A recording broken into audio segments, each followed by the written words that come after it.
day, YouTube. This is D Chill. It's D Chill, the discussion. And we're going to have this couple of topics we're going to talk about today.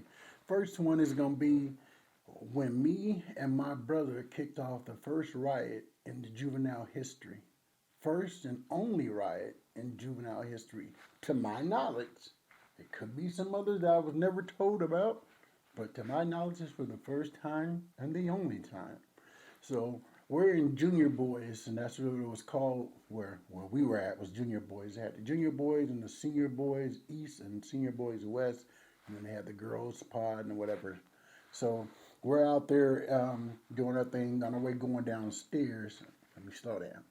We're going downstairs to go to our rec, where we have either rec, whatever's going on for the day. As we're going down there, Wayne gets into it with somebody for something. One of the staff, that's just how me and him got down. Police staff, we didn't like. We just had issues with folks of authority, and we talked crazy to them. And that's both when we both cursed, and we had a horrible mouth.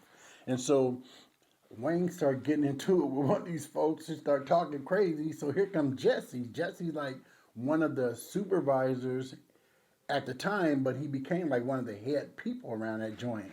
So Jesse comes down there and he's trying to stop it and calm things down. Wayne starts saying what he got to say, and they hit Wayne up. They snatching him up. So he reached out and kicked Jesse in the face. And while they trying to get Wayne roughed up, I'm in there going nuts because this is my big brother. But they got me and maybe I forget how many of us was in the gym, but we're in there locked in the gym because they had. I forgot to tell y'all that before Wayne had gotten to that issue, they had put us in the gym and they separated us, and then that's when Jesse came down because it was more of just a word on word war on words with him and the staff. Then the supervisor comes, and that's when it kicked up, and that's when Wayne went nuts and started to swing, and they hemmed him up, and that's when he kicked Jesse in the face. So it was a wrap after that. They rat packed him and was taking him to the SPOO. SPOO is the hole in the juvenile. So I goes nuts. I've always been like that about my big brother. I'm gonna lose it. I'll come up out the church house and everything about that guy and go light some things up. The unions know about it because I didn't went up there going nuts when they try to do something backdooring my brother. I don't play about that cat. That's just me. I lose all understanding. So I goes off and I'm kicking the door. I'm trying to open it. Of course, it ain't open. I'm only 13 years old. And so I'm going nuts. Now I'm in there. I'm only mentioning y'all's names because I'm trying to give y'all some props because my guys, they put it down with me. They were supporting me about my brother. Me, I either Kenny or Keith Bus, I'm not sure, but one of the Bus brothers, John, um, my cousin Nate, he said he was there. I just don't remember, but that's my cousin. And there was several other folks, man. It wasn't there deep.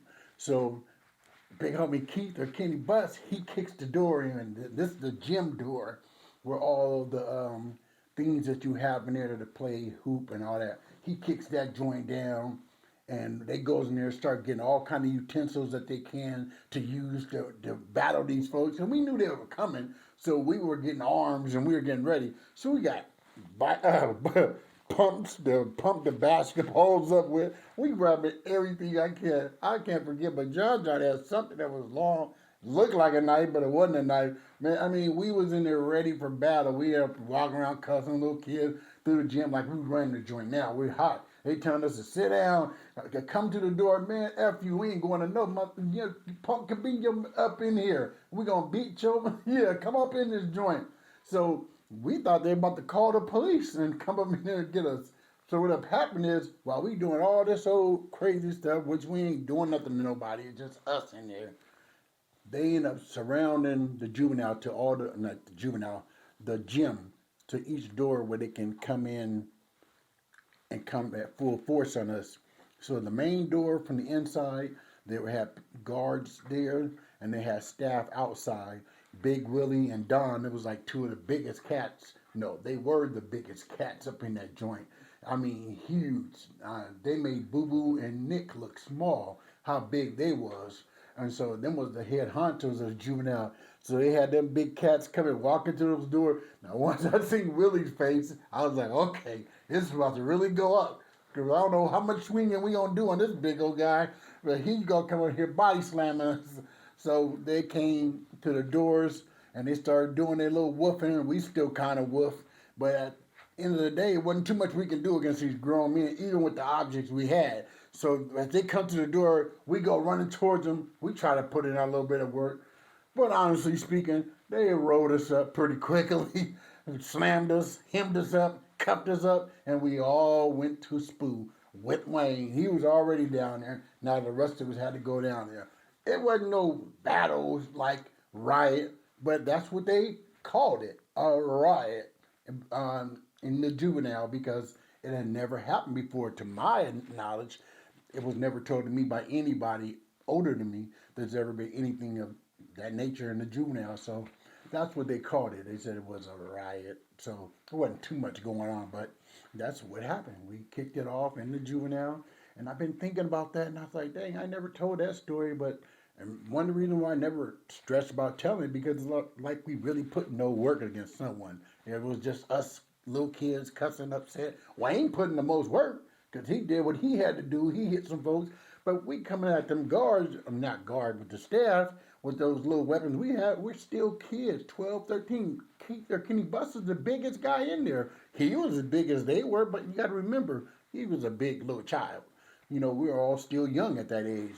But yeah, that's my story, man. I wanted to tell that little story about the 206 and how it went down up here in the juvenile. But hey, that's it. This is D Chill, the discussion. Hey, hello YouTube, this is D Chill, D Chill, the discussions. And I'm about to tell another story. And this one right here is about to be about my white school teacher. And let me be very clear when I talk about this guy. His name was Mr. Rowe. And at the time, it's a trip, because I'm gonna feel like I'm getting emotional thinking about this guy. This is the first time I ever felt loved by a man, period, let alone a white man. So I'm gonna tell you that before I get started. So let me get into the story. So Mr. Rowe was the type that he would play with all of us kids. He'd go outside, play kickball with us in his work attire. He got on his whatever they call those, not buffalinos, but they had those old school shoes that the teachers all wore. He had on those and some slacks. And he's playing kickball with us. And would literally kick the ball as hard as he could and break around the bases. Like he was really trying to beat us. I mean, he was for real involved with us. And he always hung out, talked with us, communicated with us just like a normal, regular person. And I really, really enjoyed being around this dude. Like, it shocked me because I didn't have my dad in my life. My stepdad had just came into the picture. But just to have a man that showed, because as a kid, you remember a person that communicates with you, spends time with you, that lets you know they care about you. And that man spent the most time of any adult male in my lifetime as a kid was him. Well, let me back up. My Uncle Ernie. And my Uncle Ernie had some great times. Let me clear that up. Because he's taken me a lot of places. My cousin Johnny and Nisa, their dad, he's taken me a lot of places. And I'm going to tell that story because definitely I give him a shout out. But anyway, back to Mr. Rowe. So, but again, by far, consistently, I used to see my uncle here and there, but I would see my teacher every day, except for Saturday and Sunday. And he kept up the same energy, same charisma. This is just who he was. There was no faking with him. Now we get to a little bit of the rough part. So one day, and this is after we'd been having all our fun together, we doing all these things. I'll never forget our Nina, one of the girls that was in my class. She had to use the bathroom. And everybody's like, Nina, it's your turn to kick the ball. And she's like, I got to go to the bathroom. We're like, well, hurry up and just take your turn. So she's like, all right, you know how girls do it. They're turning their knees and they get to doing all kind of weird things to stop themselves from peeing. I'm like, how the hell you going to stop yourself from pissing? Once you stand up, ain't you going to piss on yourself when you just stop doing all that moving around? But I always wondered about that. But that's the girls did. So she was doing all that. And when it came time for her to kick it, look here, man. She booted the ball farther than any of us boys ever had did. all that piss that was in her felt like it came up out her because she kicked that ball so far and broke around all those bases, her little thin self. She ran around all the little bases. And anyway, I was just thinking about that part because this is how much fun we all had with her. And Chris, he was a big kickball type of guy. And so anyway, we have all this fun with him, and now it's like we're in class. No, we're not in class. Everybody's in class. He pulls me out the class, and he's like, Dorian, I need to talk with you. And as he pulls me out, his face is turning red. And then he starts talking to me, and the guy starts tearing up. And I'm sitting there looking like, what the hell is going on? And he's like, Dorian, I just had to have to tell you this, but you've been expelled. And that's when the tears flowed. Because anybody that knew me back in the days, I was retarded. I mean, I really didn't have no sense of understanding as a kid. I used to do some of the dumbest, rambunctious type of things just out there all the time. And so I was very smart, but I just didn't pay attention because I was a class clown and I was always into something, always doing something wrong. God, I used to even get in trouble when I was locked up in they cell. I used to get what they call poor no pays or a poor at school because in school while I'm locked up in the institution, I'm getting put on house arrest as you would call it, where I can't even come out of my room and kick it with Tate and Skis and them guys because I'm locked in my room because I got a poor because my teacher wrote me up for talking in class. It's just like I had a problem with being the class clown. I really was a class idiot. So I know I had been doing dirt and kicking up, and I'm telling y'all the class clown things. I was in a gang of fights at that school. I consistently got in fights. I ain't gonna put y'all's names out there, but I didn't beat up some somebody and beat some people up in that school, and I had a rivalry that me and him always used to battle. I can't just say I beat him all the time. We used to really get our little scrap on, but I was just really off the hook. And that's when they used to give you paddles back in the days. My mama wasn't having that because my grandpa didn't play that. You're not paddling none of our kids, period. So that's why they were like, okay, we can paddle this cat. I guess that was the next best thing. So he was telling me that I was being expelled, and he had tears coming in his eye, and it just shook me up. And now I'm emotional. I'm like, dang, man, this man had that much care and love for me. And then he hits me with this one. He said, Dwayne, it's really so sad because you're so intelligent. I'm in the fifth grade. And I'm like, I didn't say it to him, but I'm like, what the hell does intelligent mean? Because at that time, I didn't know no intelligent man in fifth grade. I just didn't. I was like, what's he talking about? But he was just trying to let me know you are smarter than what you're showing, Dorian, and you're really, he didn't say all this, but this is what I'm gathering now. You're really throwing your life away by keep on just not listening and doing whatever you want. And now you're going from school to school, just getting kicked out. So I always wanted to go find that man. I always wanted to try to reach out to his family because I'm telling this story for me, but imagine the other kids in the school and the other people that he touched. Mr. Rowe he was a teacher before his time. He just really enjoyed and loved us kids. And I really appreciate that man. I want to give him his props because we always do talk about the white folks did this, the white folks did that. Let's get real with it. Not everybody's evil. There's some black folks that are evil and dog dirty as can be. It's just how it is in life. But that white Caucasian man was a very true human, and he loved all of us the same. I appreciate you, Mr. Rowe. I love you, sir. And to your family, I hope and pray he's still alive. If not, you had a great man in your life. And I hope y'all cherish all the days with him. This is D Chill, the discussion. Have a great one.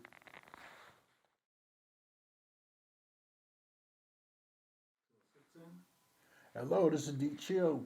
At the discussion, I'm going to tell you a little raunchy, funny story, but it is what it is. This is some of the things that I used to do. So this is going to be the topic of the time when I hit my homeboy's girl while he sleep right next to us. I mean, literally, and not my homeboy, my big homeboy from Compton, Elm Street, Paru. My big homeboy when I was big, and even though he was from a different hood down there, but I'm not going to say because then folks will maybe know who I'm talking about. And I really can't say too much about the female because everyone's going to know who I'm talking about. However, I'm going to tell this story. Man, look here. This chick here had some Bombay. She had to have some Bombay for me to go fiending for her like that. Because, I mean, heck of a tell you the story. Me and her had been doing things when her and dude was broke up or whatever. So we had been making our way. So he came back on the scene. I think he had just came back from Compton or what the situation was. So I didn't have my Brougham at the time. I used to pick up my Brougham, nice white Brougham. It was always chewing. So I wasn't driving at the time. I think I had lost the Brougham. So anyway, I end up getting a hold of her, and she's like, "Well, my dude's back in town, da da da," because they were together before. And so I was like, "Oh, for real?" She's like, "And I'm with my homegirl." She's like, "Why don't you come and kick it with us?" And I was like, "Yeah, okay." So I like seen her homegirl. Wasn't too impressed with her homegirl, but that was my way of being able to go hang with them to try to somehow. If I could have just got her away for 10 or 15 minutes, I would have got a motel.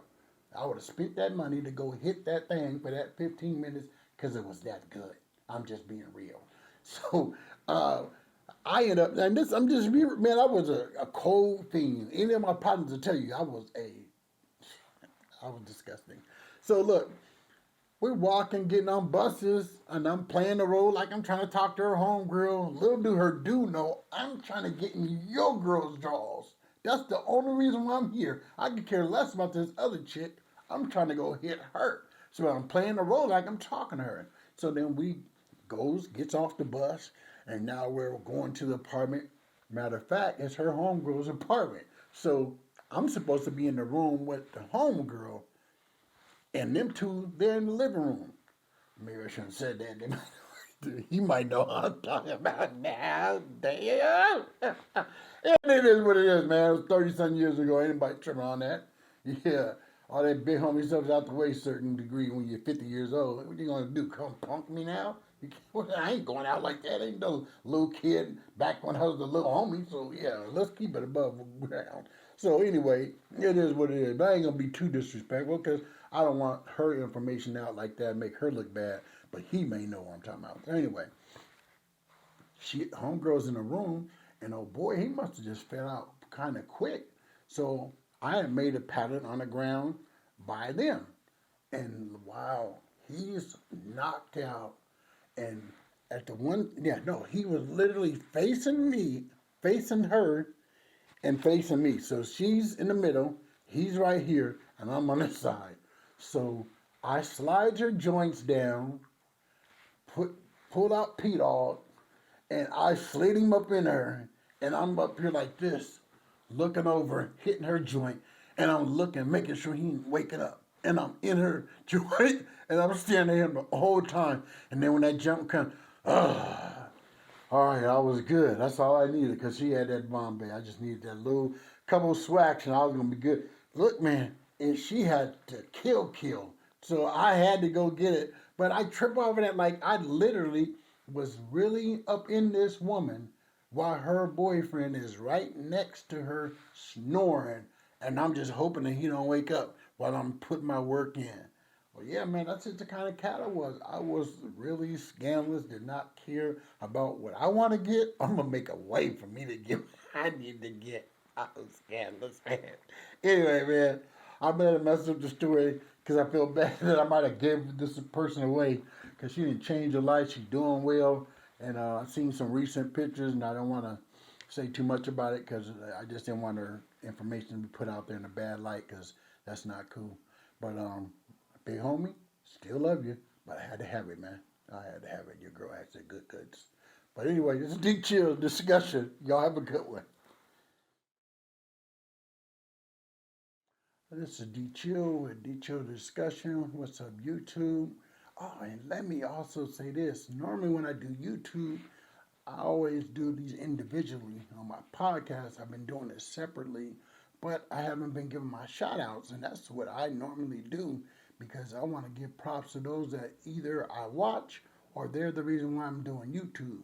So I'm going to go like this with Street TV, Kev Mack, Bosco 100, Cartoon 1, 16 to Life, Renegade Media, Joe T, um, C. Bill, Jay Williams, even though he's locked up, but he had great content. Um, And the last one, anyway, it'll come to me. But oh, and of course Stephen A. Smith, because that's the reason why I get up early in the morning, because he speaks like us and he looks like us, and that's someone that I like listening to, so I can learn how to communicate the right way. And that's another thing that I've been doing, and I try to tell folks, when you jump out of school and thinking, oh, I want to go hang out and gang bang and do all that in 10th grade, and then when you become an adult and you want to speak the right way with people that are professionals, and you don't know how to say a sentence correctly because you didn't stay in school, yeah, that's when you got to do stuff like this to get your vocab back and try to be on even par with the rest of the world. Because you can't do all that slick gangbanging talk when you're really talking to people in the world. So that's something that I had to get myself, get my stuff together, because I want to talk the right way. Anyway, so the story I'm about to tell y'all is about me and my daughter. This one right here is a tough one. I told myself I would do it with her here, but no, my bad. I'm going to talk about it when she's here, because it's something that she needs to be a part of, and it wouldn't be right for me to tell my story without her being here, because it affects the both of us. So what I'm gonna do is I'm gonna just tell this story about my me and my dad, and it's a tough one, but I can do this. So I was in Portland and with my two other brothers, and I used to piss in the bed and just keep it 100. And so did my brother. I'll get to that. So my dad, he was like my mom. For why, I don't know. And I talked about this the other night. I did a video and I talked about this. They would whoop us because we pissed in the bed. Like, I didn't understand. Now, I mean, as an adult, this is what my thinking. Like, why would you discipline a child that's 8 years old, 7 or 8? I was 8 when I was in Portland, so 7 when before. And this is what my mom was whooping me just like him when I'm asleep, number one. I'm a kid, number two. What makes you think I'm going to be able to have the sense and understanding that if my bladder's telling me release and I'm asleep? My brain isn't that sharp at 7, 8 years old to, oh, you have to piss, get up and go to the bathroom. Some kids, it's in them. It's natural for them to either hold it or they just get up and go to the restroom. There's a lot of kids that don't, just like my dad, because he pissed in the bed. So it's like, why would you discipline your child when you know this is something that you've done? So it really bothered me as I got older, like why these folks used to do this.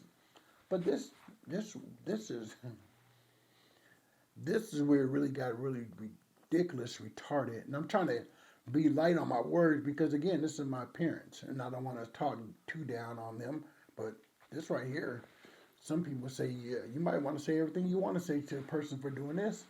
So here's what happens. I'm down there with my dad. He finds out I piss in the bed. Whoops, it breaks off me. I break. Anybody knows me, I'm running. My mom used to try to get me, I'm running. One of my brother Wayne, he'll just sit there and take it. I used to think something was wrong with him. I'm not sitting taking no beating. I'm getting somewhere. My other brother Clyde, he's kicking. That was just his thing. Me, pew, I'm out of there. That's why I've never been good at being a slave. Because I'm trying to either run or I'm trying to put hands on you about putting hands on me. That's just my makeup.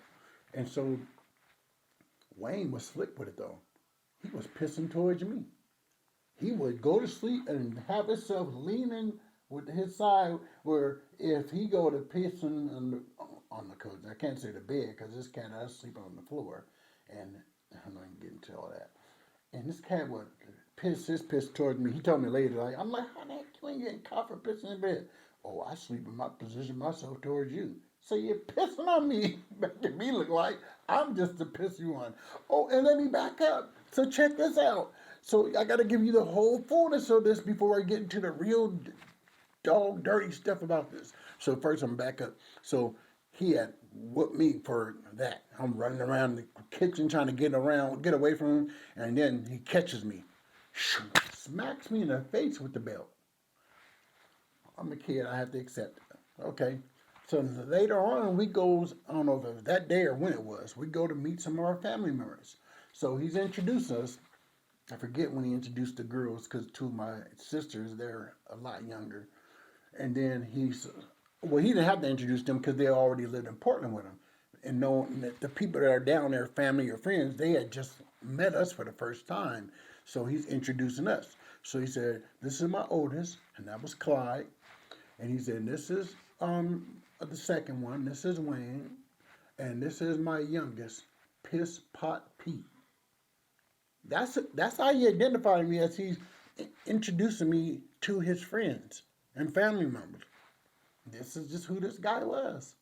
You can blame it on the drugs, you can blame it on whatever you want, but this is who you were or who you still are. I don't know. So now we go from that part to the most ridiculous part of the whole scenario. I guess he got tired of me pissing. Wait, one more thing. Just remember, I didn't know a lot about the Bible or any of that. This is me, just a little kid, 7 years old. So I'm getting tired of getting beat. I used to get beat back home for pissing bed. I'm tired of this. And one day I found this little sticky note, and it said Holy Bible. Now, I'm being real with you guys when I'm telling you this. This was my thinking. I'm like, well, Holy Bible. As a kid, I was like, that means God. So God can help me with this situation. Do you know, I took that little, it was about this big, a little sticky. It said Holy Bible. I took that and put it on my penis and went to sleep. Okay, I'm telling you guys, I was a different type of person, and this is my guy that recorded me over there rolling, but this is just reality. This is what it was. This is how I was, you know. So I put I put that little joint on my that little thing on my little piece. I was like, okay, hopefully this will stop me from pissing, because I'm tired of these whoopings. And I woke up, I'm just as pissy as ever. I'm like, man, what's going on? I guess that's what is it? The camel book, however they said it, saying. So that was it. So the next night, I'm in for a rude awakening. It's thunder and lightning. It's storming outside. Do you know what this man did? He gave me my pillow. He gave me a sleeping bag and took me and put me outside in the rain and put me on the porch and said, "This is where you sleeping for the night." I'm 7 years old. And he puts his son, his youngest son, outside, not youngest, because my brother Jermaine, he's younger than me. But I'm saying out of his kids that were right there, his youngest boy, puts me outside and have me sleep on the patio. And let me also be clear, there's no dividers. There's nothing in front of our divider. It's one of those apartments, you open the sliding door and you just walk out and you have your little the cement block right there. But other than that, because I could see it in my head like it was yesterday, other than that, there was nothing else. You could just walk out to the grass. The St. John Apartments, I'll never forget, Portland, Oregon. And so he puts me out there, and it's nighttime when he put me out there and told me, "This is where you're going to be sleeping at." And it's thunder and it's lightning. And somebody told me that he put me and another person. No, he didn't. You were never out there. It was me by myself. I understand why you lied to try to put yourself in the middle of some foolishness like this. You weren't there. You know who I'm talking to. It was just me by myself. Some things I remember very clear. There ain't no stroke in the world to have me forgetting key moments in my life like that. It was me by myself. Stop telling these lies to make it seem like you were part of everything that went wrong with me, like you were there. No, you weren't. You had an easier life than I did, partner. So anyway, it was sad because it's like I'm 7. I'm out here and it's storming, and I mean it's really coming down. I'm out here spooked because anything could happen to me. I could have got attacked by animals. We're right next to a goddamn. Seriously, we're right next to the what's that? The kind of like the forest where the train tracks went. So we're around kind of like a raunchy area as well. So somebody could have came and kidnapped me. Anything could have happened to me at night. So later, I think it was like 2 something in the morning. I'm thinking it was this late. And he comes and he opens up the sliding door and he's just like, "Come on, boy." And just opened the door and let me back in the house like it was nothing. Never said a word to me about it. Never even thought about it to this day. Maybe he forgot. Who knows? Never even discussed it. Like it ever, never even happened. But these are the kind of shenanigans and the weird things that I had to deal with as a child, and to a lesser degree, I'm still dealing with this parent to this day. It's really sad, but when you look back on life, you're like, how could you do that to your child over pissing in the bed? And it comes from you. With that word hereditary, that is not something that came from me. This is from your bloodline. My mama didn't piss in the bed, partner. So this came from you. So you should have thought, oh, he's only doing what I used to do. Your grandma used to whoop you for pissing in the bed. Why not break the curse if she did and not whoop your children? I mean, sometimes I think about these things and it blows me away. Like, let me just say this. My ex, not going to get into her business or her children's business, but one of her children, he peed in the bed. And this is when I first had got with her. And so the next day, she was on her way in there to go whoop him. I jumped up out the bed like I wasn't even sleeping. Hey, partner, what are you talking about? You know, and I went to town on her, probably because of all of this was in me. I said, what the hell is wrong with you? Why are you going to go discipline him? I said, do you used to piss in the bed when you were a kid? No. I said, did his dad used to? Oh, yeah, I think so. Then that's where it comes from. You're not going to go and discipline this child, not under my watch, partner, just because he pissed in the bed. That's something that's hereditary. He can't control that. He's asleep. How is he going to be able to control it? He's 7 years old. I was 7, and literally, so was he at the time. That's what's the trip about this. So I really went off, and that's when I cursed. I called her a lot of things because I was pissed. Think that you're going to go and discipline your child when you know this is hereditary. It came from his father. He can't help it, and he's a kid. So I stopped him with it immediately. Never happened again. And her other child, he didn't have that problem. He never peed in the bed. And all the time because it was, everybody's different. If your parent, it was in them, then it's more likely going to be passed down to you. So that was his situation like mine. So I just had to pull him out the fire because I know how I was to get beat for something you have no control over. I'm like, you guys are adults. Why isn't this not clicking in your brain? But anyway, that's kind of the same thing with some of the things in the Bible. You wonder why these pastors be running their mouth when they're preaching. The Bible never said talk all day long, preach a sermon for 3 hours. It said be quick to listen, slow to speak. So in other words, you might not want to be doing all that long-winded talking when you're up there preaching. But for some reason, it's in the Bible, they don't read that part because they want to talk and talk and talk and hold the church hostage by them gossiping about things that are not worthy to even be talked about. That's what blows me away on certain people's mindset. Like, why are you just not catching normal things? So anyway, I don't want to go off on this, but that was something that really struck me the wrong way, and it always bothered me, and I want to make sure that I got that message out so some parent could possibly stop disciplining their child. Because a lot of times when I'm talking, it's therapy for me. I need to get this stuff on my chest. My daughter's situation, I wouldn't have been able to do it because I'd be tearing up as soon as I start talking about it because it's really deep.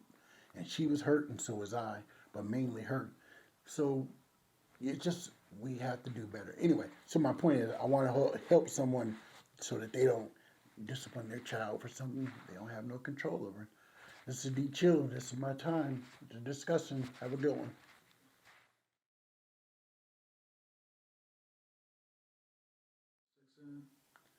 Hello, YouTube. This is D Chill, the discussion.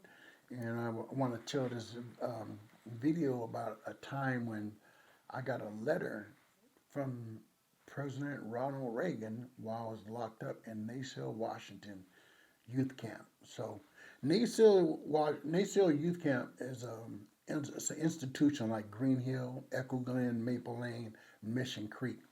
Well, most of those places, when you hear them and by the title, they sound like they're an institution.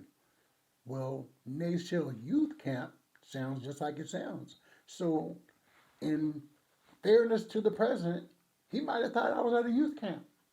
Seriously, he might not even thought this cat's locked up. And when I think about it, it's like, man, maybe they didn't even know that I'm in the joint.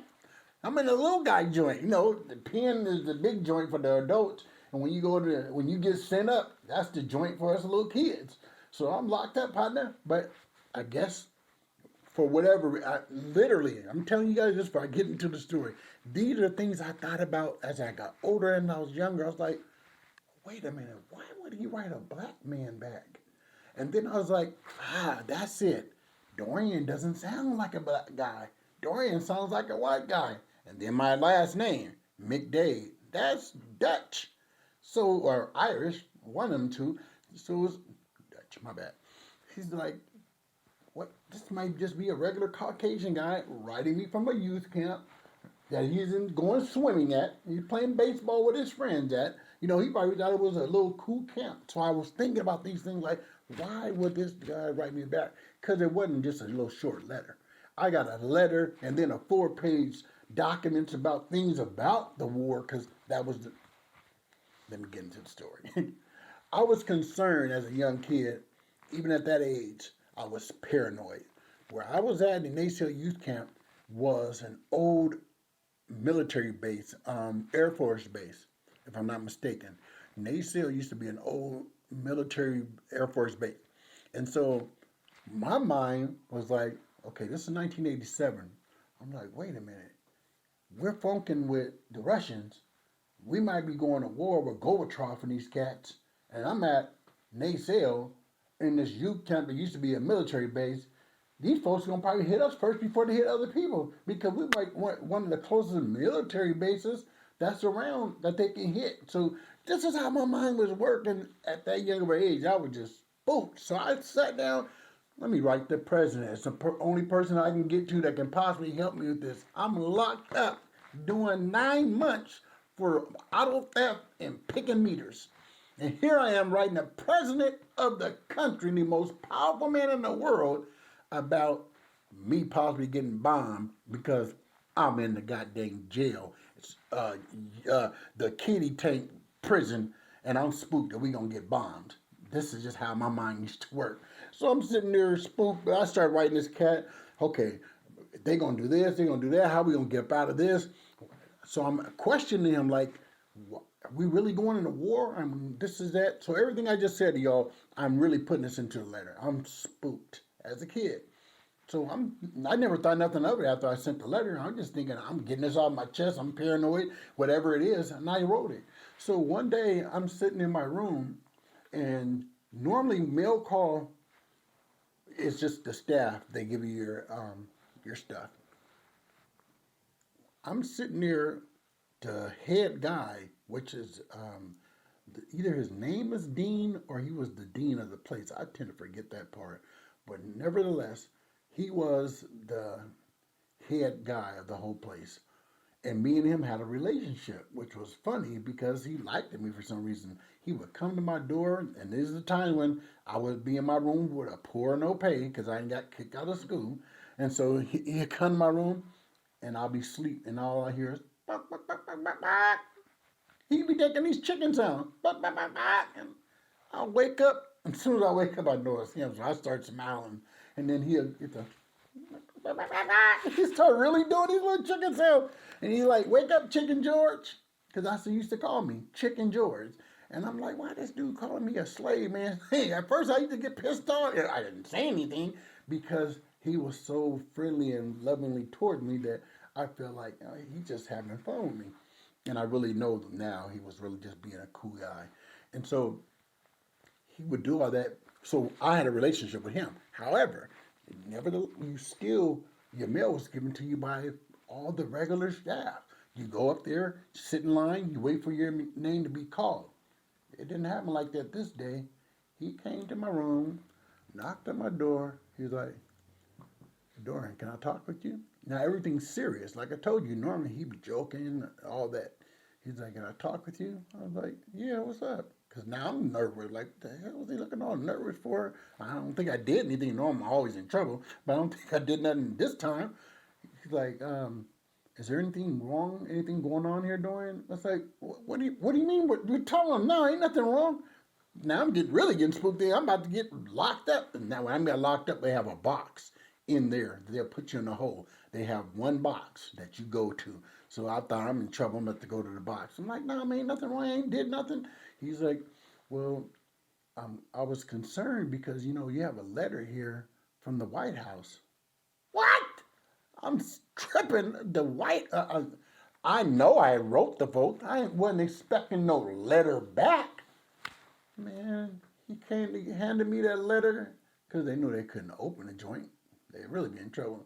He handed me the letter, and I'm sitting there stuck like, I really got a letter from the White House.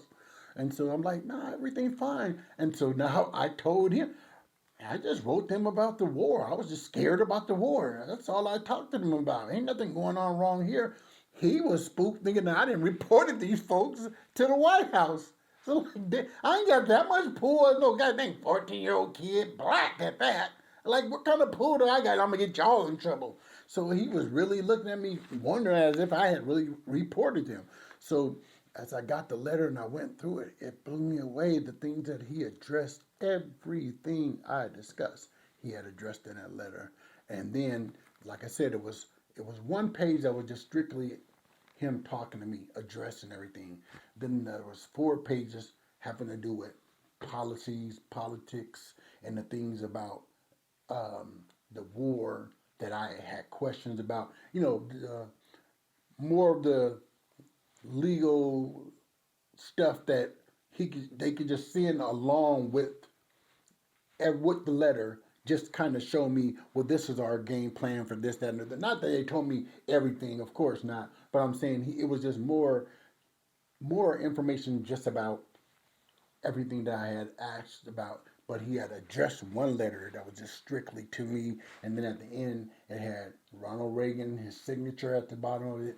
But the other 4 pages was pretty much about the policies and everything else that was going on, and it just blew me away that this man wrote me back. And then I watched that Lee Daniels, the Butler, and if you pay attention to that in that movie, the black guy talked about how Ronald Reagan was paying people's bills. He was writing folks, his staff was trying to stop him, so he was secretly giving the money to the butler and asking him to go handle it. So when I read that or seen that, I'm like, dang, maybe this dude just to take a liking to my story and really was just regardless of color, because he couldn't see me, he just probably really wrote that letter and responded to me after me knowing a little bit more about his character. Not saying that he wasn't what some people think racist. I just think that he had more understanding about people than a lot of people give him credit for. Because the man had a heart. He just wasn't the most lovable political guy, I'll put it that way. But for me, I've always respected him since then. I always liked him. I wrote another, I ain't gonna put you out there. Yes, I am. I wrote Clinton. Didn't get a letter back from him. But I got a letter back from the folks that we talked about as racist. Man, we got to stop doing that. Some people, we just need this is who they are, but everybody has a certain side to them, and just let them be who they is and just deal with them from that way. And you never know what may come out in the wash, because everybody ain't totally evil. We all got our issues. But anyway, I don't want to keep rambling. That's my story. Just wanted to tell that, man, about the time I got the letter from President Reagan. Call him what you want to. It was good to me. It's my time. Have a good one.